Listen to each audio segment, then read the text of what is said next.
Now that I create YouTube content, it is actually shocking to me the setup required. Hey friends, it's your good friend Tim Campbell Smith, and today we are talking about the York University School of Continuing Studies. At the time of recording, I have been an instructor and a course developer for 2 years, which is kind of wild to me. Mainly as an instructor within a couple different programs, and then in the last year I developed courses. This has given me a perspective on the school that a lot of people don't have. So I want to tell you more about the school, why do people do continuing education, and what does the York School of Continuing Studies have to offer, and kind of my review, my take on it. We're gonna take a tour of the school, of the building. We're gonna talk about programs. We're gonna talk about costs and who it's for and when you may or may not take it. Before we go too far, make sure you like and subscribe for all things higher ed, business, mental health, life. Okay, so let's start here. What is the York University School of Continuing Studies? Basically, York and every single college and university in Ontario has a department for what we call continuing studies or professional studies. So this is anything that's not a typical program, not a degree program, not a diploma program. They're usually certificates, either certificates on their own or postgraduate certificates, and provide specialized training in certain job areas. The base idea being folks who already have some kind of education go back to school to get a new educational credential to train into a job. So, and in particular, it's for upskilling or reskilling.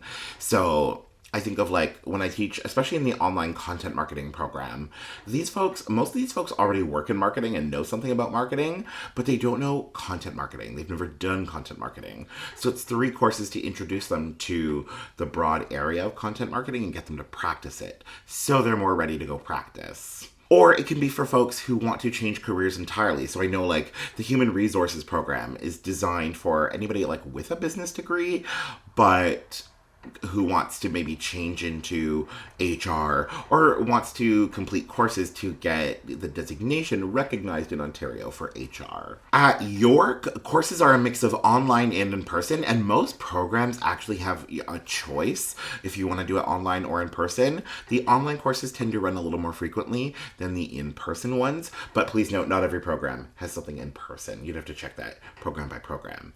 And new programs are being developed all the time. York, I'm going to call it SCS, School of Continuing Studies. It mainly focuses on business courses or business programs and English. Technically, the school is actually divided into two parts, all under one umbrella. So we have the English Language Institute, which is teaching people English either to come study and come do degree programs or to upgrade into other programs. But it's all around people learning English. Or you have what we call the professional programs. Again, mainly business. And that's also changing because courses and programs are being developed and offered often.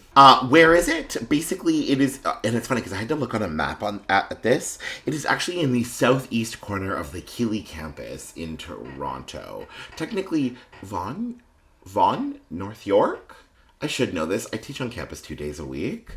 I don't know, Toronto, outskirts of Toronto. But you don't have to be in Toronto for every single program. A lot of them, again, are offered online. So I know, when I've taught in the online courses, I've had students from all across Canada and some from the US. The programs that they offer focus on being short-term, so I definitely found 2-month intensives where you go on campus and you're there all day, every day, for a very short amount of time, 1 to 2 months, and then you're done and you're out. Or, and the other common category of lengths of courses were 6 to 12 months, but nothing is longer than a year. We don't have 2-year programs, not yet at the time of recording, the way that many other, especially colleges do. But let's talk about who is this for? Who should be taking courses or who would benefit from taking courses at York School of Continuing Studies? So one, you got to look at the program because do the program if it benefits you. And that'll be linked below here. There's lots of different programs. And again, many being developed often. Historically though, there's been 2 specific groups that really benefit from studying at SCS. One, and let's just name it, international students. York School of Continuing Studies houses the largest population of international students within the entire York University community. I forget the exact stat. The head of the school did tell me once, but I think it is the largest portion, the largest group of international students versus like undergraduate programs, graduate programs, Glendon campus. There's quite an appeal for international students to come to School of Continuing Studies. One, as an instructor, we're asked before hired, we're asked like our experience and our training and our like how we work with international students. So I think they're looking for instructors that have that experience, that have that wisdom. It's also, though, they offer programs that are maybe a little more likely to get a job here in Canada, and at a length that typically works. So it's a big place for international students. The other broad category of folks who come to SCS are folks who are looking to upskill or reskill. So especially in the online courses, we have a lot, because it's done asynchronously, mostly on your own time. You do have deadlines and due dates, but otherwise, like, you direct your own learning.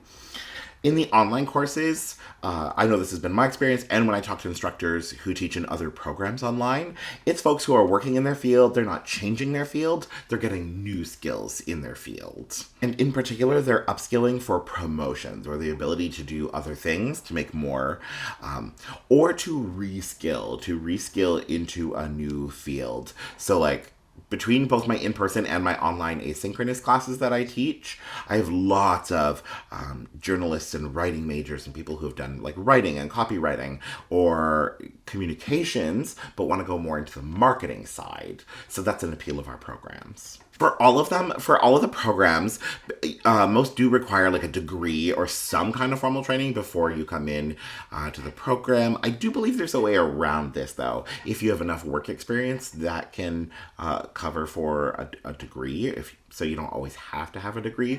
But typically it's for folks with a degree working in a professional job looking to upskill or reskill. Let's talk about costs. I'm showing you here on the screen a bunch of different programs and their cost. A lot of the programs will break down like domestic tuition, international tuition. Before anybody comes for me in the comment section about how shocked they are at the international tuition fees, this is typical for colleges and universities in Ontario. I will say, just because it's typical doesn't mean it's right, but that's for a whole other video and a whole other day. But I want to show, like, there is a little bit of a range, not too much. Please note, though, these tuition fees and the ranges are kind of based on, like, how long is the program, how many courses are involved. I know in the human resource program, it's a little more intensive. There's more classes. More classes, not more courses.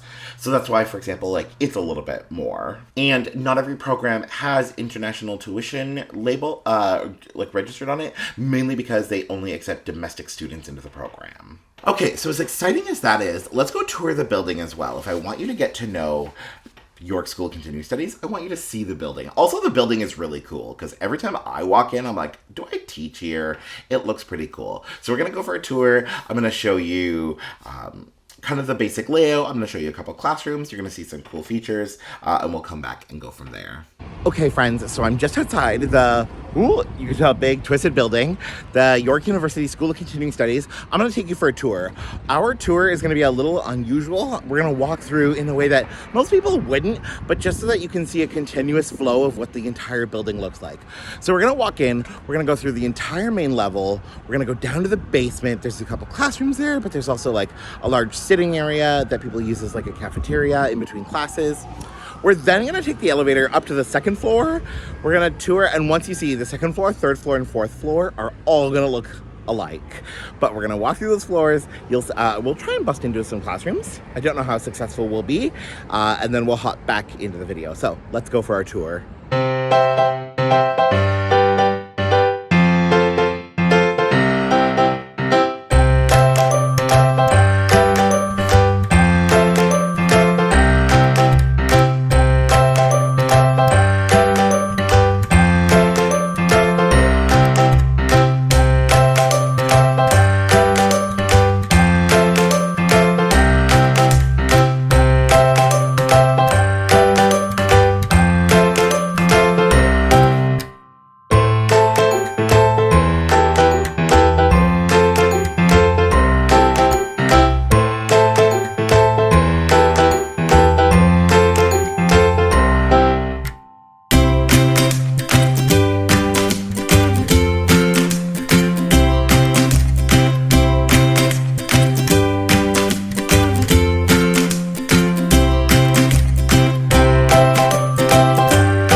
That's your tour of the York University School of Continuing Studies. Now, I can't take you up to the 5th floor. That's for faculty and staff only.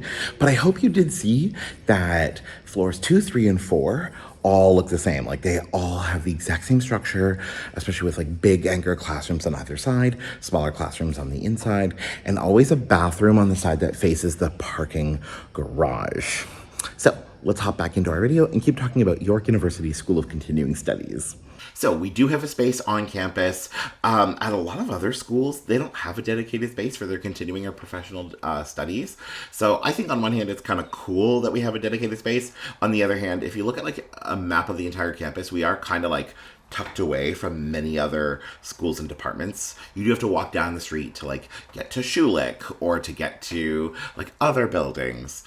Nonetheless, we have a dedicated space so that if you ever are on campus, if you ever are in the building, you're among people who are in the same situation as you and studying very similar programs and who are trying to upskill or reskill and international students. Comment and let me know, have you ever taken a program at a continuing studies department at any school? As always, make sure you like and subscribe for all things business, mental health, school, life. Otherwise, we'll chat soon. Bye for now.